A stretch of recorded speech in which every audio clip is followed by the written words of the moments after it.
Hey there, Duke fans, and welcome to episode 304 of the Duke Basketball Report podcast. We're coming to you on Tuesday morning. The college basketball season is over, and it ended in somewhat surprising fashion. I guess very surprising fashion. We're going to get into that. We're going to be talking about a major coaching change coming, that just happened at North Carolina. The implications of that, and all kinds of other good stuff. I am Jason Evans. I am joined, as always, this morning by Sam Klein and Donald Wine. Donald, I'll go to you first. You are in a different place than usual today. Yes, I'm actually right now located a couple of miles away from Sam. I am not at Sam's apartment. I am in a hotel on my way to Maine and New Hampshire for the week for vacation. So apologies if I sound a little bit off compared to normal, because I could not travel with the new mic that has been debuted on this podcast in recent weeks.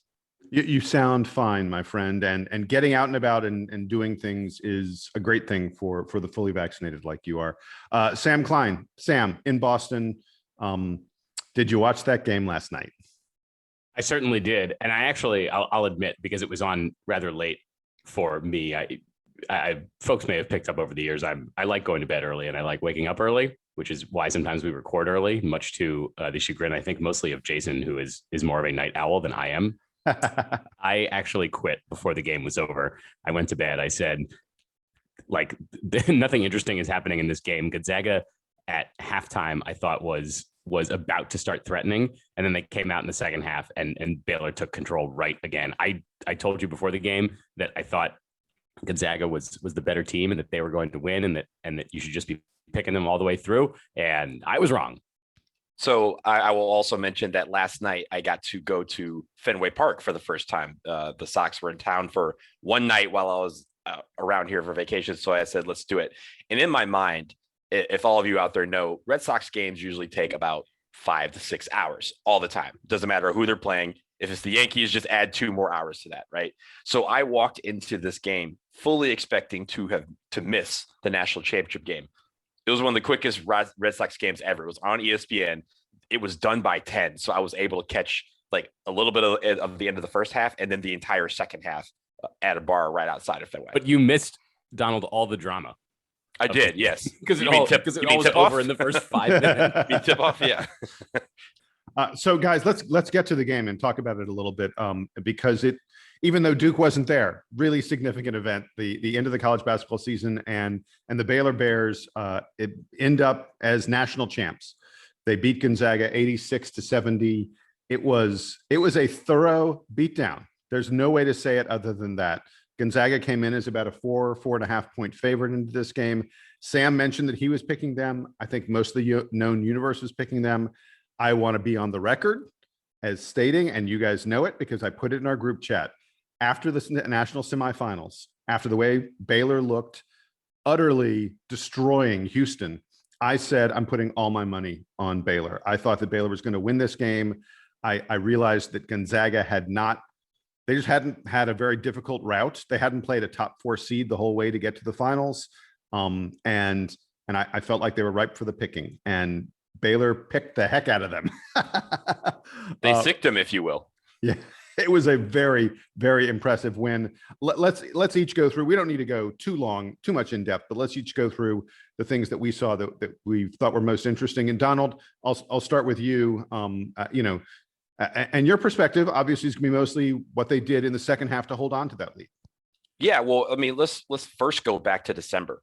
These two teams were going to meet in December in Indianapolis, but because Gonzaga had a couple of COVID cases, Marion County health officials, which is the county that Indianapolis sits, said absolutely not. This game will not be played. So I think for Gonzaga, they said, hey, we have a tough schedule. We're looking forward to playing the best teams.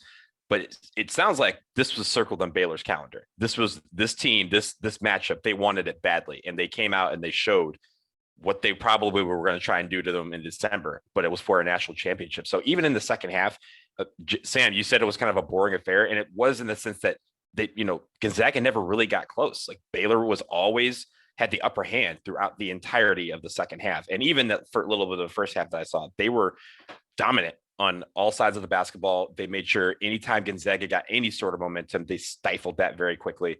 And they did what they needed to do to really just make this game a walking away affair for a national championship.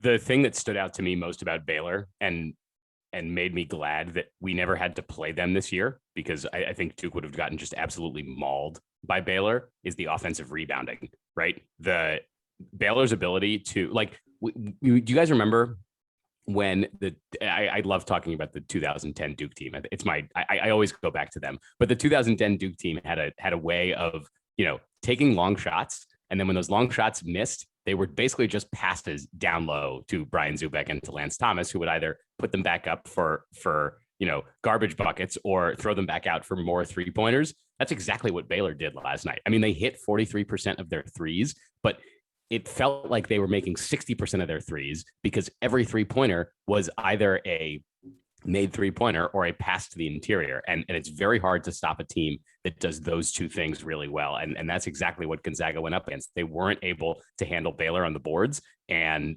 Baylor pulled down 16 offensive rebounds. Gonzaga only pulled down 17 defensive rebounds. It was basically a 50-50 matchup when the ball entered the cylinder or the cylinder area when Baylor was on offense. I'm so glad you brought that up. And that means that the first player whose name we're going to mention is Mark Vital. And I'm going to talk about Mark Vital for a second, because how vital was he last night? He was the guy controlling those offensive boards for Baylor. He had 8 offensive rebounds in this contest. And folks, Mark Vital is only 6'5". Like, now, granted, he's 6'5", 250. He's built a little bit like Charles Barkley. He's a thick 6'5". He looked like Charles Barkley. Like, I mean, throughout the season, even Charles has alluded to the fact that, this guy kind of plays like me, and he has a similar style to him. And so it was fun to see as someone who was a big Charles Barkley fan growing up. But I mean, he was as great as the Baylor guards are, and I'm going to get to them in 1 second. Mark Vital was, true to his name, absolutely vital to what they succeeded at, because Gonzaga is way bigger than Baylor. And Gonzaga just couldn't do anything with him. He had the nose for the ball that is just an essential part of a great rebounder. And it was, I was thrilled to see him having that kind of a role, because he's not, the big high profile kind of player. That's Maceo Teague and Jared Butler and especially Davion Mitchell, who are the stars for Baylor. And by the way, they were incredible. And I want to, let's get a little Duke ankle on this.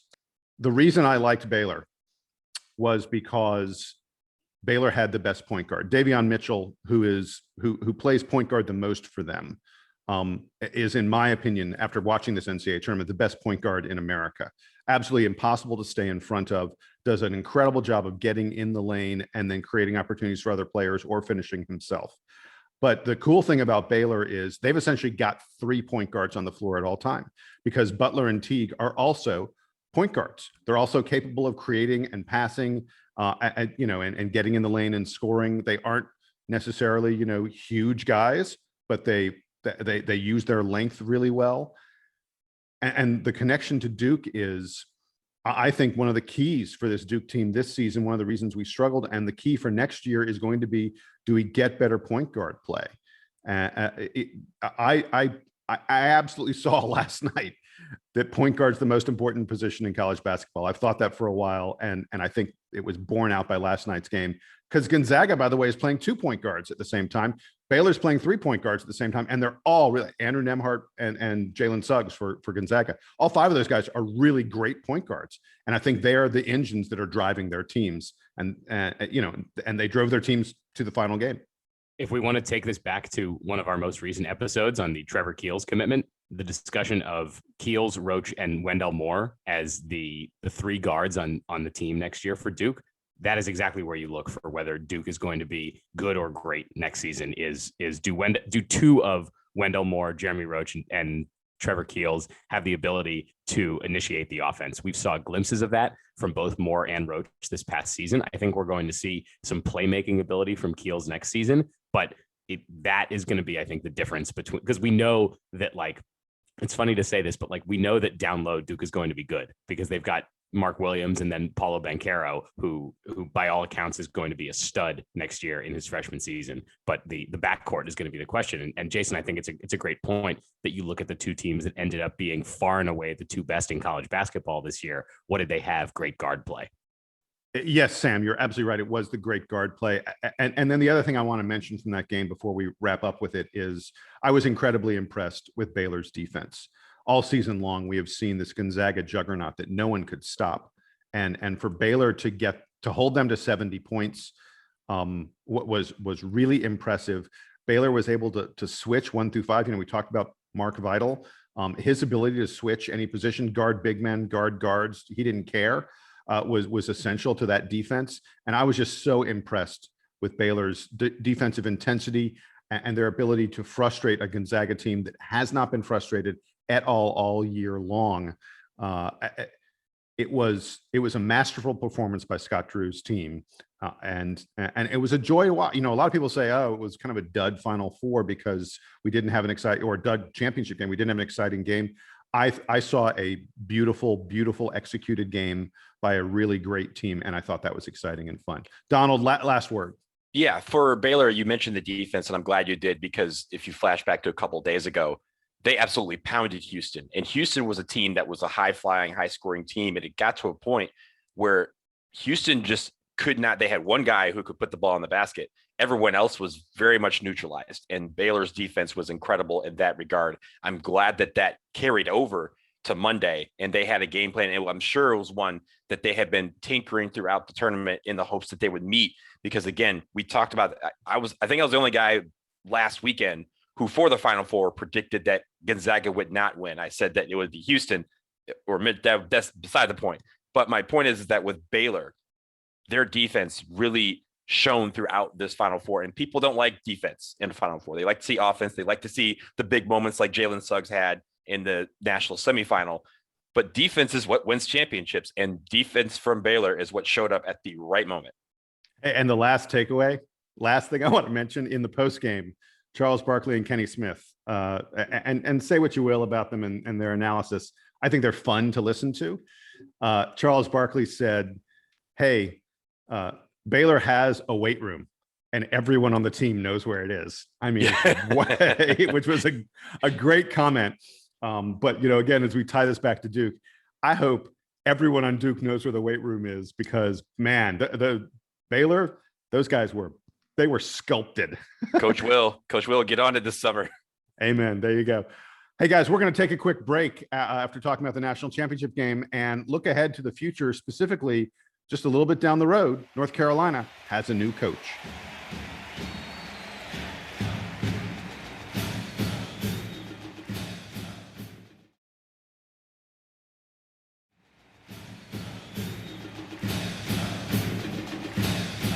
So, gentlemen, we are back, and we are going to talk about what's happening down in Chapel Hill, where they have named Hubert Davis as the new coach of the North Carolina Tar Heels. Hubert, obviously a longtime assistant, a decade on the bench next to Roy Williams. And if you have a bit of a long memory, you will recall that Hubert Davis was a star player for North Carolina back in the day, back in the 90s. And we need to talk a little bit about the coaching search, because, look, this is something, A, North Carolina matters to Duke fans, and B, at some point, hopefully not too soon, but at some point, Duke will be going through the same thing, replacing a legendary coach and deciding, do we stay in family? Do we, look far and wide? North Carolina, it appears, stayed in the family. And in fact, I'll claim credit for this. I said when we were talking about Roy Williams last week that I thought Carolina probably already had a replacement in mind and that it could be named as early as the first half of the next week, which I was right about. They named him on Monday. It was only 4 days from Roy Williams retiring to them naming Hubert Davis. And by all accounts, they interviewed nothing but members of the Carolina family.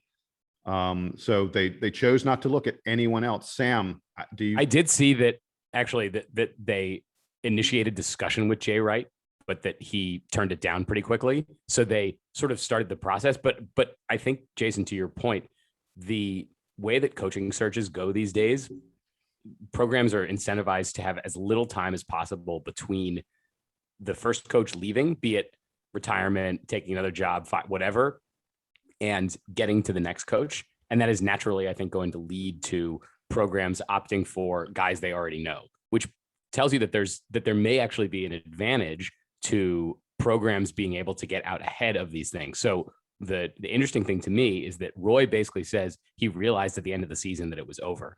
And even like, let's say we go back a month ago when Carolina is struggling, we talked about leading into the final Duke UNC game that UNC was probably in the tournament. Duke was probably out of the tournament, but that UNC was not like guaranteed that they were going to make it. They could lose to Duke. They could lose in the first round of the ACC tournament and have a much worse looking resume. And at that point, if Roy Williams is thinking, this might not go well, I think this might be it for me, then he can alert the powers that be, the Bubba Cunningham and whoever else at UNC is sort of part of the decision-making process, and they can at least initiate the conversation. I think the outcome, if you're doing a quick turnaround like this in a situation where there's lots of turnover and there's lots of transfers and you got to recruit guys to get back on the team, the easiest thing to do, I think, is to do exactly what they did, which is promote Hubert Davis. So the question is, was that a good promotion? Was that a smart thing to do? Donald, do you think it was a good hire? I do. And, on the last show, when we talked about Roy retiring and we talked about some of the candidates, I mentioned that Hubert Davis was in line for this because this was his dream job. He left ESPN you said it was a decade ago. It doesn't seem like it was that long ago that he was on College Game Day. He left because this was his dream. He wanted to be in a position to get his dream job, and he got it. And, you mentioned some of the ramifications of like having a black coach in one of these top positions. We have one in UNC. So honestly, like I'm happy for him that he's able to live out his dream and get his dream job. Not many people get to do that. So when it comes to the actual hire, I do think it was a good hire for a lot of things that Sam mentioned, continuity. And I is pretty sure that the reason when we started hearing the rumors about Roy retiring, that was when the interviews really started, or at least the reaching out and the contact and the feeling out process of who would be able to come in. Hubert was ready to go. He was right there. And the continuity of the program continues from Roy to Hubert very easily. So I think is a great hire. Donald, I'll come back and counter and say, I don't know that this is fully how I feel, but I think there's a strong counter argument that promoting Hubert Davis into this role is actually exactly what Carolina should not have been doing, given that the last couple of years have been tough on the UNC program. And Roy admitted in his outgoing press conference, where he was very emotional, he said that he had kind of lost the thread on the season and on college basketball as a whole, and that he didn't feel like he was up to the task anymore. And that's why he was retiring. He still loves his players. He still loves the program. He still wants all of it to be successful, but that he didn't have the chops anymore. And what did he do? What did the program do? They promoted the person probably like within the circle of people who are most likely to get this job. I think we talked about 6 or 7 guys that are UNC alums in some way or connected to the program that we thought were likely to get interviewed. They promoted the guy who is least likely to make any changes, because Hubert Davis has not been a head coach. He has only coached under Roy Williams. He obviously spent a long time sort of away from Carolina. He was in the NBA for a long time. He was successful in that he had a long NBA career. And then he was an analyst where he got to be looking at lots of programs for a long time during the first part of the 2000s before returning to Chapel Hill as an assistant coach. But his only coaching experience is sitting next to Roy Williams on the bench. And so if I'm a Carolina fan, I'm worried that Hubert Davis doesn't bring enough of an other perspective to make the kinds of changes that he might need to make to catch up to college basketball. I don't think UNC is like behind so far that they couldn't recover. They won a national championship just a few years ago, more recently than Duke has, and they have brought in top players and they have been competitive in the ACC and been competitive nationally, but not quite at the level I think that Roy Williams was early in his UNC tenure. And so I'd be worried as a Carolina fan that Hubert Davis isn't going to adjust the way that you need to adjust and pivot in today's college basketball. Well, and I'll go a step further, and I'll say this. So I think this was a good short-term and potentially bad long-term decision by UNC, and here's why. The good short-term is, we talked about this on the podcast. There's been all kinds of talk that Carolina was about to have their roster absolutely decimated, that Armando Bacot was going to leave, that Day'Ron Sharpe's already left for the NBA. that we were going to see Caleb Love potentially leave, and potentially even more guys than that. And that Carolina was going to be in a complete rebuild mode, just as Roy Williams was leaving. And the consensus out there is that the players on the team like the fact that Hubert Davis was hired as coach, that Caleb Love has decided to come back because of Hubert Davis, and that Armando Bacot will probably decide to come back. And in fact, there's lots of talk that Garrison Brooks is going to take a 5th year and play at Carolina because of COVID. He's allowed an extra year. And so the Carolina roster will be, will maintain because of the continuity and because they like Hubert Davis. So that's the good short term for Carolina, if you assume that having those guys is a good thing for the program. I'm not sure it's a good long-term move, because one place where Carolina has really struggled over the past half decade or so, especially as they've been dealing with the scandal that happened for a while that they never got punished for, and as their reputation, as a destination for NBA type players has taken a hit, because Roy Williams doesn't seem to produce NBA players, certainly not the same rate Coach K and some of the other rival coaches. So their reputation's taken a little bit of a hit, and their recruiting has really suffered. Hubert Davis was not their best recruiting assistant, not even close. In fact, guys, can you all name all the top 25 recruits that Hubert Davis, there's no way you're gonna be able to do this. I did the research on it. Hubert Davis has been the lead on exactly 2 top 25 recruits in North Carolina history, the lead recruiting assistant, Armando Bacot and Tony Bradley. And neither one of those guys, by the way, were even a top 20 recruit. All the really top tier recruits that Carolina has gotten over the years, Caleb Love, for example, Day'Ron Sharp, we can go back. Steve Robinson on the Carolina staff was the guy who took the primary responsibility for recruiting those players. It was not Hubert Davis. Hubert Davis, in fact, took sort of a very secondary, even 3rd tier role among the Carolina assistants when it came to recruiting. He is going to need to step up as a recruiter in a big, big way. And there are people out there who have compared his hiring to like if Duke hired John Shire when Coach K steps down. I think they're very, very different, because John Shire has been perhaps the best recruiting assistant in all of college basketball for the past decade since he came into the job. You can go down a list. I mean, John Shire was the lead assistant.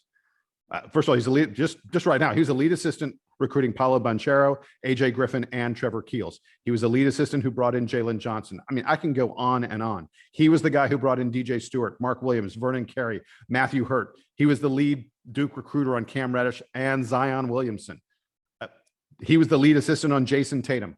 I can just keep on going and going and going. Hubert Davis does not have that as part of his profile. And that's one of the reasons if I'm a Carolina fan, I'm concerned that while they may have made a good short-term move to hold what they had together, I'm not sure this guy can sell the program in a way that's going to bring in top-tier recruits moving forward. Well, the answer to that is what he does with the assistants. And I go to Michigan as an example. Juwan Howard, when he got hired, had no coaching experience. He was an assistant coach in the NBA for a couple of years, but he didn't have any head coaching experience. He didn't have any in college. But Michigan wanted to have a Michigan man run Michigan. That's one of the big mantras of the university. So they went and got Juwan Howard. But what Juwan Howard did is he went and got Phil Martelli, who was a longtime coach, as you guys know, at St. Joe's. He Great got coach, that experience coach, yeah, on the bench because he knew that he did not have the experience, and he needed that experience in recruiting and how to run a program, and bringing in some outside perspectives to kind of fundamentally keep Michigan the way it is, but still change it to reflect the times. That's what I'm looking for Hubert Davis to do. If I'm a Carolina fan, I want him to bring in someone that has that experience, who can then lead under him and say, hey, a guy that can take advantage of recruiting, a guy who can kind of bring Hubert towards the 2020s, that sort of thing. So any coach, and Coach K is no different. Any coach is not a great coach without great assistants. We have been lucky as Duke to have great assistants that came back, that were part of the program, that have come back and really been, as you mentioned, Jason, very good at recruiting, or very good in other aspects of running a program, which is why they get jobs. Hubert Davis has to come, and if he doesn't have the experience in the area, He needs to be humble and bring in that experience so that he can create a full, well-rounded program. But that's what I'm looking at. If I'm a Carolina fan, that's what I'm looking to see them do. If you want to make this more Duke centric and have UNC be worried about what's going on down the road at Duke, where, you know, I don't think the postseason success is as great, but the recruiting has been better. One of the things that I think has helped Duke immensely in recruiting the last few years is the rebranding around the brotherhood and how much they've emphasized that. Carolina has actually had, you could say that they've had a brand around what they call the Carolina family, I think a lot longer than Duke has had the brotherhood. I think the brotherhood is an invention of the last like 10 years or so, and mostly coincides with the one and done era, even though I think that at all these programs that have had longtime coaches, that through line where they have the same coach for decades really persists and helps build the kind of family aspect of the thing. Carolina has been emphasizing it for a lot longer than Duke has, but the strength of that brand as it pertains to getting high schoolers to buy into it has not been as strong as Duke's has. And I can see, and like I was seeing the social media reaction yesterday to Hubert Davis. And one of the things that popped out to me is Carolina alumni in the NBA, coaches elsewhere, whatever, all being really excited for Hubert Davis. And so I think that there's an effort by them to sort of build a lot of groundswell among Carolina alums to get more guys into the family, as they say. So I think that there's an element of this that is them looking at Duke down the road and saying, how have they built the recruiting machine? They've done it through the hype of the alums and the guys who are in the program. And I think Hubert Davis is likely expected to be a steward of that, as opposed to an innovator who's going to rebuild from the ground up. One of the interesting other aspects of this to look at is, we remember when Dean Smith retired, that they basically just installed Bill Guthridge as his replacement. Now, kind of different, where Bill Guthridge was also sort of at the end of his career, where Hubert Davis is just getting started. But you can see an echo of that. And Guthridge obviously didn't last very long, but he was very successful, brought the team to 2 Final Fours before he decided to retire. I could see Hubert Davis having, like Jason was saying, a really good immediate impact on the program and on the brand. Yeah, no, this is not a Bill Guthridge situation. By the way, just so you guys know, and I'm not 100% certain about this. I'd need to do some research on it. I hadn't prepared my Bill Guthridge notes, but the rumor is, the talk is that Bill Guthridge was always expected to only be there for 3 years. That was how it was a pension play, so to speak, that they knew they could give him a big raise as head coach.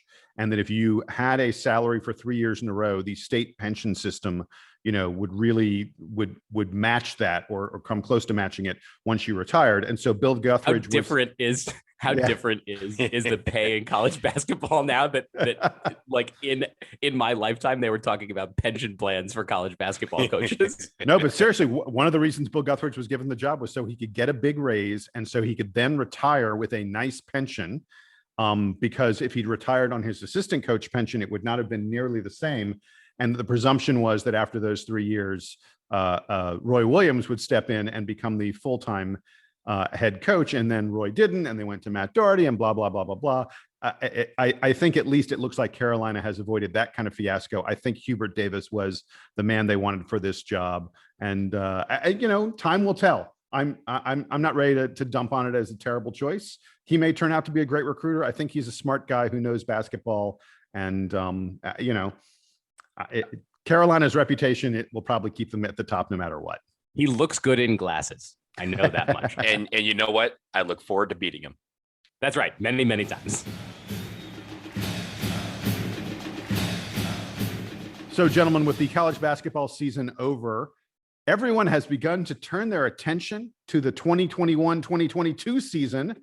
And the way we do that is we look at preseason polls. Now, it is really, really early. It is way early, but it is nice to see. I've perused a number of them. It is nice to see that the Duke Blue Devils do appear to be back. Not all of them, but most of the preseason polls have Duke back in the top 10, which is, that's where we want to be. And there are a number of them I've seen out there that have Duke ranked, you know, in the top 5, around 7 or 8 or so. There's, you know, people are still very unsure what this team is going to be next year. And look, the fact of the matter is, we've talked about it many times. There's tremendous roster turnover going on with transfers. There's still a number of recruits who have to decide. There are a number of NBA decisions that have to be made. I mean, whether or not Matthew Hurt comes back, it has a huge impact on where this Duke team is going to fall. Guys, have you all, I'm sure you've looked at some of those preseason polls. Do you feel like Duke's in the right place, Donald, or where would you have us? Right now, it's hard to tell, but if a poll has us as at 9 or 10, I think that's fair. Only based on potential. But again, like you said, there's a lot of things that can change, not just with our team, but with other teams in this offseason. Gonzaga could lose a lot of players. I know they're gaining a lot of incoming freshmen, but they could lose a lot of these guys. Baylor could have the same thing happen to them. So a lot of the teams that are theoretically ahead of us in the way too early polls could be losing a lot. This transfer portal situation is going to be one to watch, because I think every single team, Duke included, will be active on it. We may not get guys from it, but just like coaching, if you're gonna have a coaching hire, you're gonna at least call some guys. So there's going to be that sort of activity, and that will, I don't think there's going to be a transfer necessarily that can make or break a team, but they could make a good team, a great team, or a great team, an elite team with some of the pieces in place. The ironic thing to me is that despite all the uncertainty around Duke's roster, Duke actually, I feel like, is in more solid shape than most of the other top programs are at this point. As we talked about after the Trevor Keel's announcement and DJ Stewart's announcement that he was going to go pro, we kind of already know who Duke's top 8 are next year. And that's a pretty good team, right? The pieces didn't quite fit together this past year for Duke, but I think there are enough pieces moving out and new things moving in that Duke should be really good. Whether that means that they are top 2 or 3, or if they're 9 or 10, I think remains to be seen. But we actually have a pretty good idea of Duke's roster for next season, unless they get a really high impact recruit. And I don't know that a high impact recruit is going to sign on for this team, given that we know who the top 7 or 8 are, and that Coach K, based on his track record of using these guys, is probably like well suited to run this team with a 7 or 8 man lineup. Right. I mean, if you think about it, like in the grand scheme of things, we're only waiting on Matthew Hurt. We know, we basically know the decision he's going to make. But as far as decisions go, that's the only one we're really waiting for. I mean, wait. No, I'm talking about from the guys that talking about from the guys that are on the team, not recruits and not transfers. So the guys on our team, we're only waiting on one guy. Where, like I said, Gonzaga, none of these guys have officially made a decision yet. Baylor, none of these guys have officially made a decision yet. UCLA has not made a lot of decisions yet. So the teams that are already slated to be in that top 3 or 4 from next season, a lot of them still need to wait to see what some of the guys currently on their team are going to do, because I think right now that's what they're projecting. They're projecting some of them will stay and some of them will go. For us, no one's projecting Matthew Hurt to remain on this team next year, even though he hasn't officially announced that. So our projections feel like they're a little bit more solid right now. Everyone else's could change us, and that's how we could move up or down. Well, and you mentioned UCLA. I just want to, so ESPN, Jeff Borzello put out ESPN's way too early preseason top 25, and they have Gonzaga number 1, with the expectation that Gonzaga is going to lose several players from this team, but that they're going to bring, especially Drew Timme, they're going to bring, some really, really good players back, and that they're going to land some very impressive recruits, including Chet Holmgren, the number 1 player in the class. And they think that Gonzaga will land Walker Kessler. But the thing I was going to say was they have UCLA number 2. And I've seen UCLA very high in a lot of the polls. And look, if Johnny Juzang comes back, UCLA is going to be very good. But like, it's almost like everyone's forgotten that this UCLA team almost didn't make the tournament. If UCLA had lost in overtime to Michigan State, or just lost in regulation, they were down big to Michigan State in their play-in game. If they lose that game, which is not impossible, and it's not like that was a result that would have been shocking. It's not like you go, oh, UCLA's way better than Michigan State, they should never have been.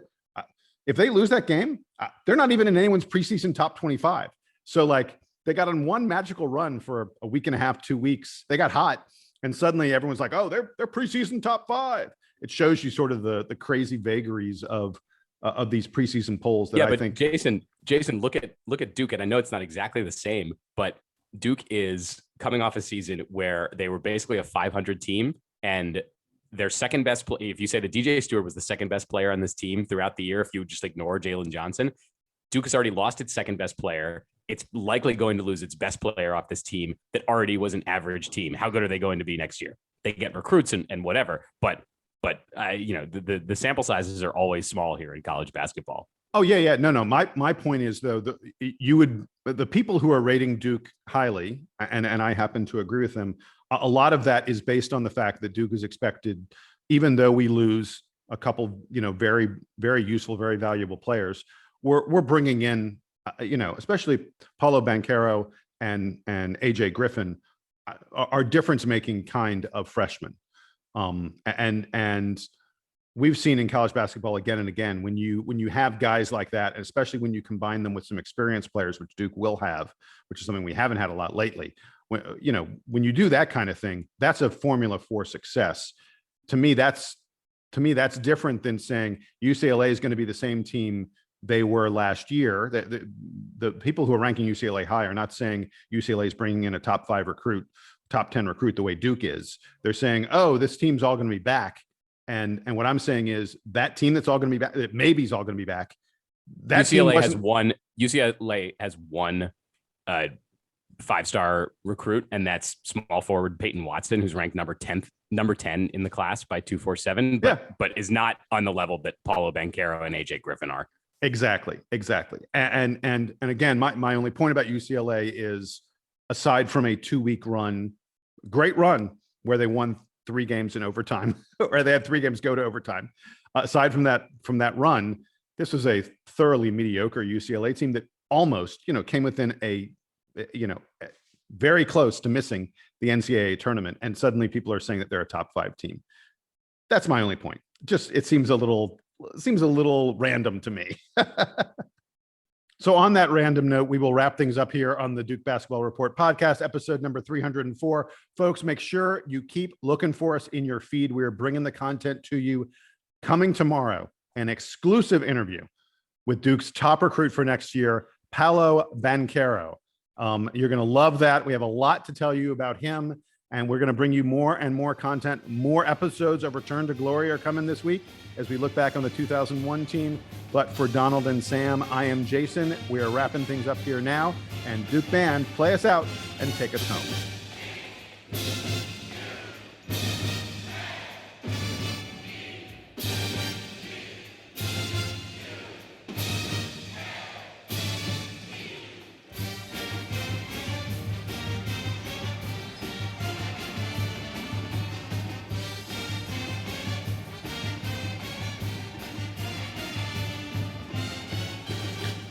So you guys saw from our group messages that I was sending you messages at 2 a.m. last night.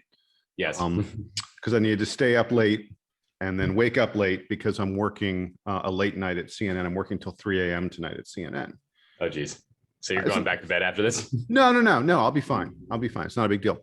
But I had, so last night from like midnight until 2 a.m., I had copious notes. I had all kinds of I came up with all kinds of interesting little things I wanted to talk about on this podcast, and I was feeling great. No. Went to bed, woke up this morning just a short time ago. My computer, for some reason, had gone into a automatic shutdown update mode or something like that. It's supposed to auto recovery, and it didn't. It's all gone. Yep, it's all gone. So pissed. Well, now I will say the process of writing it all down and taking all the notes, I've got most of it in my head now anyway, but just it would have flowed much better.